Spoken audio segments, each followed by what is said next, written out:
The bigger the government, the smaller the citizen. This is one of the most important realizations about society you will ever have.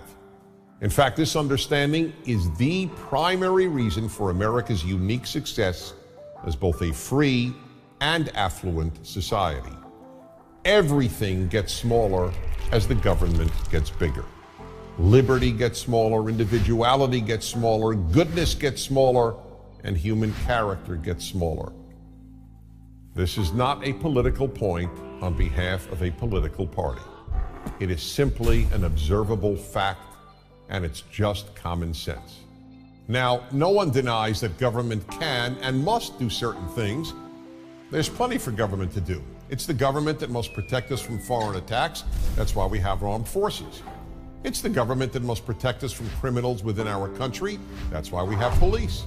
Likewise, fire departments and courts are obviously necessary government institutions. And yes, when all else fails, private and religious-based charities, families, friends, then too the government must be there to provide a safety net of last resort. But it must always be of last resort.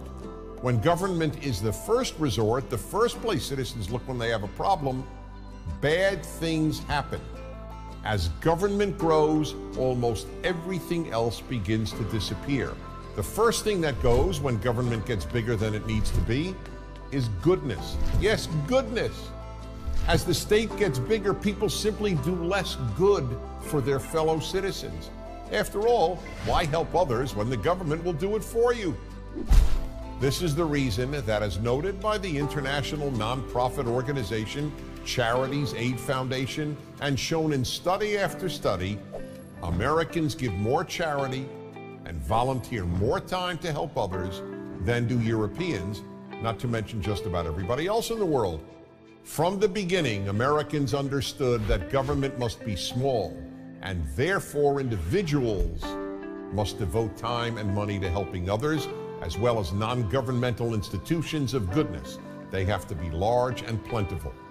Europeans, on the other hand, with their philosophy of big government, came to rely on the state to help their fellow citizens and even their own family members. The second thing that diminishes as the government grows is the character of many of its citizens. Just as taking care of others is a sign of moral character, so is taking care of oneself. Relying on others to take care of you when you are capable of taking care of yourself is just plain selfish and the very definition of irresponsible. And it gets worse. The more people come to rely on the state to take care of them, the more they begin to develop a sense of entitlement. A sense of entitlement is the belief that you do not owe others, but that others, in this case the state and your fellow citizens whose money supports the state, owe you. A sense of entitlement creates two other bad character traits: ingratitude and resentment. The more people expect to be given, the less grateful they will be for what they are given. And they get resentful when any of those entitlements are taken away. The third thing that bigger government diminishes is liberty. This should be obvious. The more government, the more rules, the less liberty. In much of Europe, for example, governments tell store owners how many hours they can keep their own stores open. That's right, in France and Germany, for example, you can't keep your own store open past a certain hour. And you can't open your store before a certain hour. And in the United States, the Federal Register was 2,620 pages long in 1936.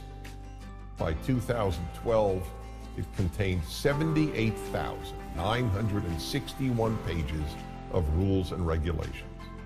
There are, however, some things big government always does increase: corruption, fraud, and theft. How could it not? Unless you think people are angels and that political power attracts angels, you know that a lot of people with almost unlimited power and with access to almost unlimited sums of money will abuse those powers.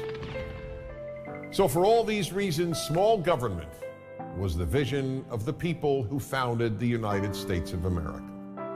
It is the major reason America has given more people more freedom and more opportunity to live a better life. than any other country has. I'm Dennis Prager.